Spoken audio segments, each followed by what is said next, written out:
네, 오늘의 정치권 소식 정가 브리핑에서 김준일 뉴스톱 수석 에디터와 함께하겠습니다. 안녕하세요. 예, 안녕하세요.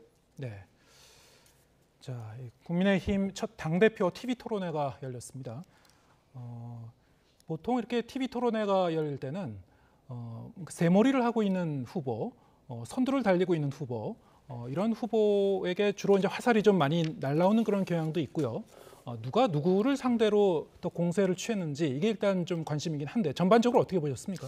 전반적으로 보면은 치열한 무승부 정도로 저는 봤습니다. 네. 그러니까 이게 누가 막 정말 탁월하게 눈에 띄었다라고 보기도 그렇고 전체적으로 좀 잘 내 후보가 잘 한 것 같고요. 본인의 강점을 살려서 또 하나는 이제 기저 효과라는 게 있잖아요. 어디에서 기대치가 어디에 있느냐. 이를테면은 시작하기 전에는 천하람 후보가 좀 더 젊고 뭐 방송도 많이 나와서 이제 단련도 돼 있고 그러니까 조금 더 잘할 것이라 이런 평가도 있었어요. 그리고 실제 잘했습니다. 그런데 네. 문제는 이제 어느 정도 눈높이가 있다 보니까 이게 이제 그 정도로 뭐 눈에 띄게 만족시켰느냐는 좀 다른 문제인 것 같아요. 이게 예를 들면은 지난번에 이제 그 국민의힘 대선 TV 토론이 있었잖아요. 그때 홍준표 후보랑 지금 윤석열 후보랑 붙었을 때 윤석열 후보보다 홍준표 후보가 잘할 거라고 다들 얘기를 했어요. 근데 네. 막상 해보니까 윤석열 후보 선전했네. 예. 뭐 이런 느낌이 좀 있었거든요. 지금도 약간 비슷한 것 같아요. 그러니까 김기현 후보가 상대적으로 좀 공격을 많이 받은 것도 맞는데 나쁘지 않게 대응을 했다. 뭐 이 정도 봐야 될 것 같습니다.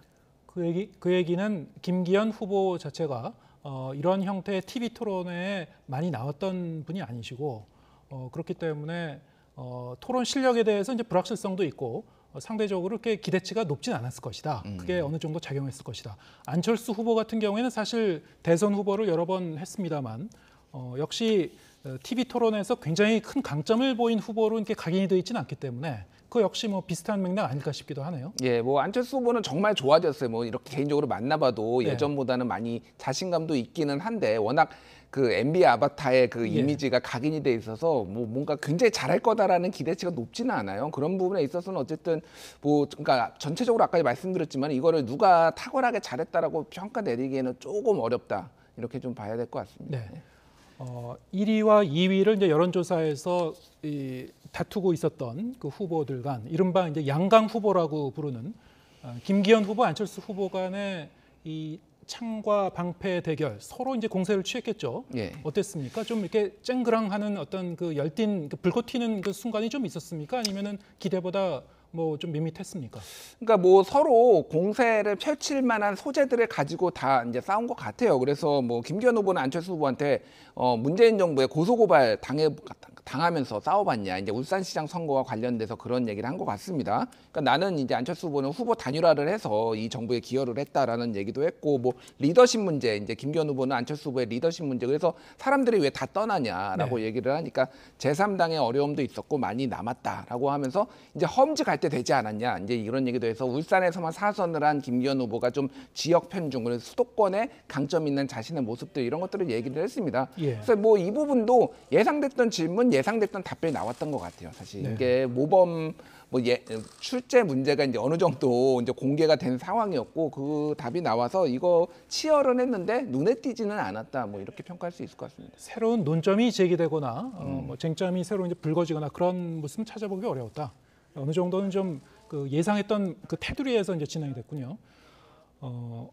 황교안 후보, 천하람 후보 이 두 사람도 좀 궁금한데 일단 이제 황교안 후보에 대해서 좀 생각을 해보죠. 황교안 후보 같은 경우는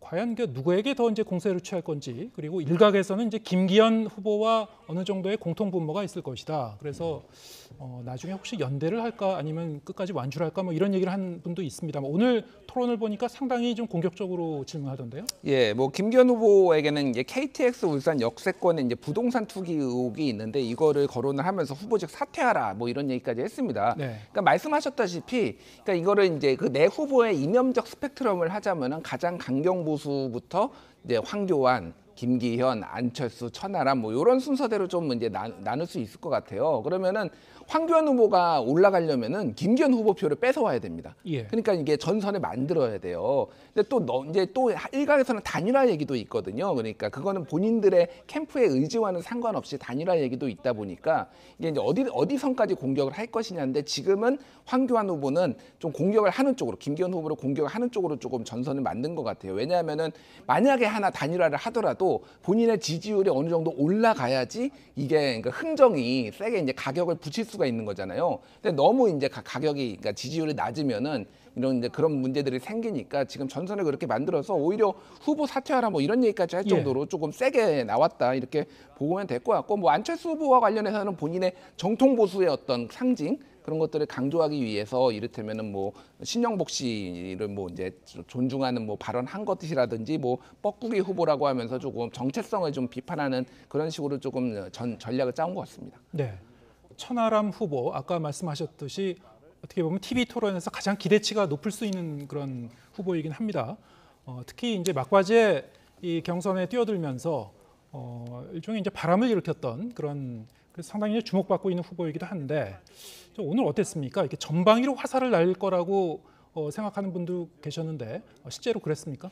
그러니까 뭐 전방위로 날리긴 했지만은 대체적으로 보면 김기현 후보 쪽에 좀 많이 집중된 것 그렇습니까? 같아요. 예. 예. 그래서 사실 아까 말씀드렸듯이 천하람 후보가 좀 올라가려면은 안철수 후보표를 가져와야 돼요. 그러면 예. 전선은 이제 안철수 후보하고 만들 것이냐, 김기현 후보하고 만들 것이냐라는데 이게 또 친윤과 반윤, 뭐 아니면 비윤 이런 구도를 만들려면은 김기현 후보하고 대립각을 세우는 게 좋거든요. 네. 지금 전략은 어쨌든 김기현 후보하고 좀 대립각을 세우는 거. 그래서 이를테면은 이제 왜 당내 개혁 세력을 왜 이를테면은 내부 총질이라고 딱지를 붙이느냐. 그리고 소위 말하는 윤핵관들에 대해서 공천 어떻게 할 거냐. 그러니까 김기현 후보가 절대 장제원 의원한테는 아무 당직도 맡기지 않겠다. 이런 뭐 이것도 이끌어냈거든요. 예. 그래서 그런 식으로 이제 조금 전선을 이제 만드는 그게 이제 부산에서 얘기했던 그 뭐 이를테면은 충신들한테는 이제 뭐 관직을 안 주고 간신배들한테 윤핵관들 간신배들한테만 관직을 주는 이런 것들을 이제 하면 안 된다라는 그 부산에서의 연설하고 좀 일맥상통하는 것 같아요. 근데 이 전략이 계속 갈지 아니면 이제 안철수 후보를 좀 더 공략하는 쪽으로 갈지는 2차 토론에서 좀 봐야 될 것 같습니다. 예, 알겠습니다. 며칠 전까지만 해도 상당히 좀 뜨거운 논점으로 이게 불거졌었던 이른바 이 대통령 탄핵 가능성 그 논란에 대해서 오늘 TV 토론에서 누군가는 문제 제기를 하지 않을까 싶었는데 여기에 대해서는 얘기가 없었나요? 예, 그래서 이게 저도 조금 의아했습니다. 네. 이게 이제 김기현 후보를 공격하기 굉장히 좋은 소재잖아요. 예. 그런데 이게 좀 조심스러운 부분도 있어요. 그러니까 이게 일종의 당원들한테는 탄핵 트라우마라는 게 있거든요. 네. 그러니까 그거를 또 너무 공격을 하다 보면 왜 이런 거를 계속 문제 삼아서 이렇게 하느냐라는 거에 좀 역풍을 맞을 가능성들을 후보들이 조금 생각을 한 거 아니냐 이렇게 예. 좀 보여집니다. 그래서 이게 나오지 않았는데 추후에 나올 가능성도 배제를 할 수가 없는 거고 김기현 후보한테는 그래서 왜 이렇게 본인의 경쟁력을 가지지 않고 왜 이렇게 남한테 기대느냐 남진 가수나 뭐 김연경 뭐 윤심 등등해서 이제 이런 공격들은 많이 이제 들어왔습니다. 또 하나 이제 기대됐던 것은 날리면이냐 바이든이냐 예. 이거 어떻게 들을 거냐 이거를 이준석 전 대표가 이제 방송 다니면서 이거 물어볼 수도 있다라고 얘기해서 좀 저도 기대를 했는데 어떻게 답변할지 그게 이제 나오지 않아서 이미 좀 김이 빠졌나 먼저 그런 얘기들이 공개돼서 그런 생각도 좀 했습니다. 예. 윤심이 담긴 후보가 있는지 여기에 대해서 어떻게 생각하느냐 이런 질문도 이제 공통 질문으로 주어졌던 것 같은데 예. 좀 많이 갈렸죠. 그러니까 대답이. 이게 좀 흥미로웠어요. 윤심 후보가 있느냐 물어보니까 안철수, 황교안 두 사람은 없다라고 얘기를 했고 예. 김기현, 천하람 두 사람은 있다라고 얘기를 했어요. 김기현 후보는 윤심이 나한테 있다라고 얘기를 한 거고 네. 천하람 후보는 누군가의 윤심이 있는 것 자체가 문제다. 예. 당무 개입이다라는 차원에서 있다라고 얘기를 한 것 같고 안철수 후보는 최대한 나한테도 모두에게 윤심이 있다라는 식으로 얘기를 해야 되니까 황교안 후보도 마찬가지고 예. 그러니까 정통 보수의 적자로서 그래서 없다라고 얘기를 한 것 같아요. 그런 뭐 밸런스 게임들에서 사소한 조금 재미들 이런 것들이 좀 있었습니다. 예, 김기현 후보가 이제 윤심이 나한테 있다라고 직설적으로 얘기한 건 아닙니다만 아니죠. 맥락상으로 보면 이제 그렇게 해석될 예. 수밖에 없다는 뭐 그런 말씀이죠. 여러 가지 뭐 윤핵관이라든가 윤심이라든가 그동안 이 경선 과정에서 경선 레이스에서 여러 가지 불거졌던 그런 키워드들이 거론이 되긴 했습니다만 말씀하신 대로 지금 아직 이제 1차 토론회이기 때문에 앞으로 이제 남은 토론회에서 좀 더 이 상당히 좀 분위기가 뜨거워질지 아니면은 오늘과 같은 수준에서 계속 진행이 될지 좀 더 지켜봐야 될 것 같고요.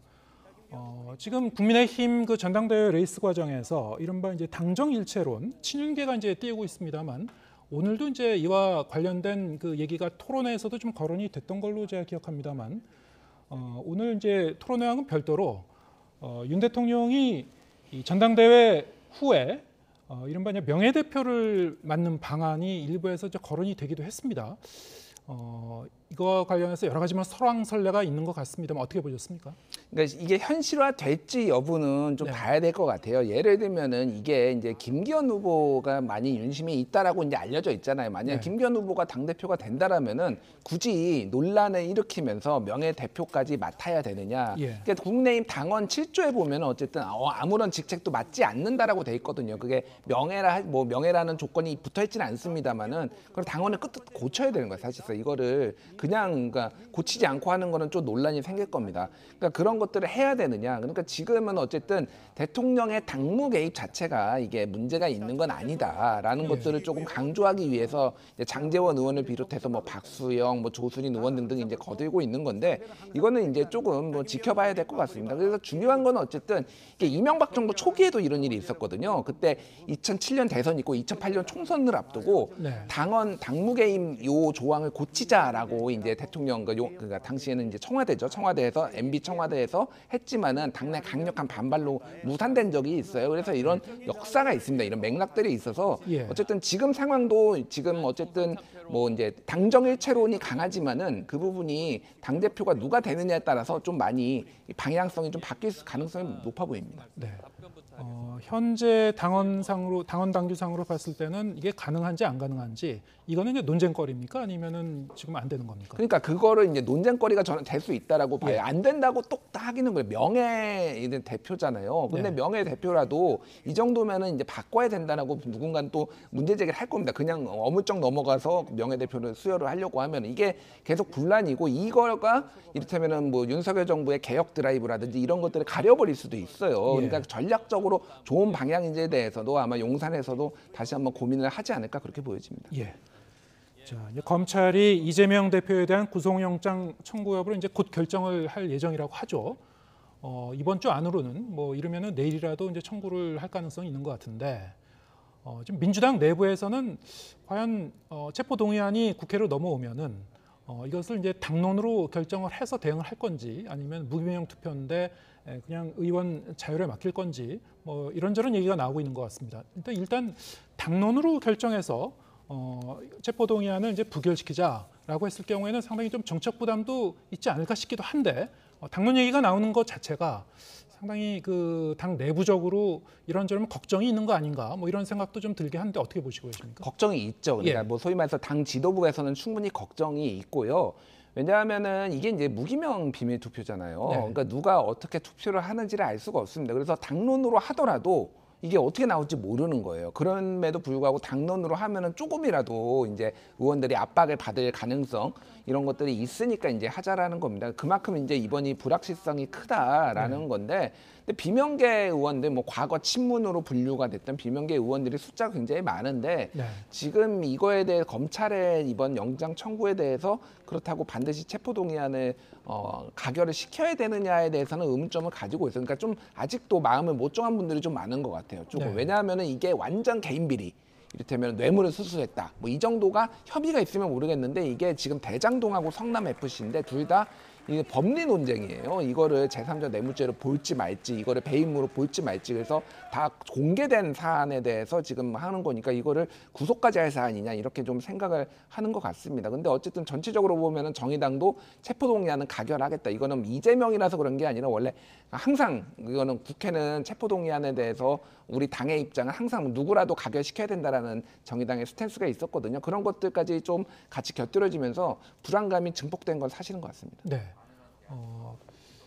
당론으로 이제 그 대응을 할 경우에는 지금 말씀하신 대로 이제 의원 중에는 아직 마음 정하지 못한 사람도 있을 수 있는 것이고 그런 의원 같은 경우에는 굳이 이걸 당론까지 정해서 조직적으로 대응하냐 여기에 대해서 좀 반발 심리도 좀 일어날 여지도 있을 것 같고 외부에서 보기에는 이제 방탄 프레임이 좀 더 강화되는 그런 측면도 있을 것 같은데 그럼에도 불구하고 민주당 내부에서는 좀 이 당론 얘기가 좀 나오고 있는 상황이고요. 자, 그러면 이제 숫자를 좀 따져보겠습니다. 국회의원 체포 동의안의 경우에는 이제 제적의원 과반 출석에 출석의원 과반으로 이제 가부를 정하게 되죠.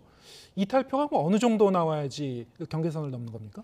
그러니까 이제 전원 참석이라고 가정을 했을 때 예. 보통 이제 국회의장은 빼고 뭐 299명 정도 되겠죠. 그러면은 이제 150명이 이제 그러니까 뭐 이제 찬성을 하면은 되는 거잖아요. 그러면 국민의힘이 115명, 그리고 정의당이 6명, 시대전환 조정훈 의원이 1명, 그러면 이게 122명이니까 네. 28명 정도 이제 더불어민주당과 무소속에서 28명 정도가 이탈을 하면 되는 거예요. 예. 이게 적지 않은 숫자입니다, 사실은. 적지 않은 숫자지만 이게 무기명 비밀 투표라는 네. 이거가 있기 때문에 지금 이거에 대해서 좀 긴장을 하는 거거든요.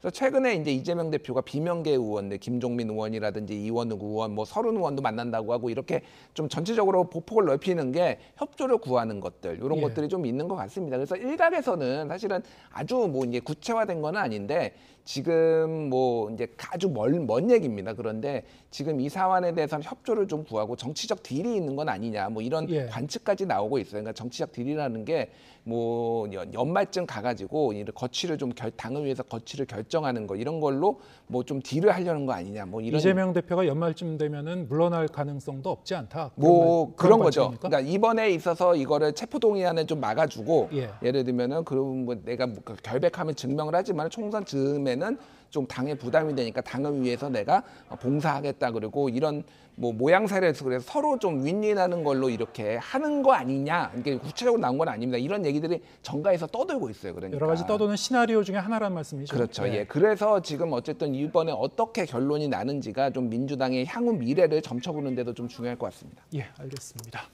김준일 뉴스톱 수석 에디터와 함께했습니다. 고맙습니다. 예, 감사합니다.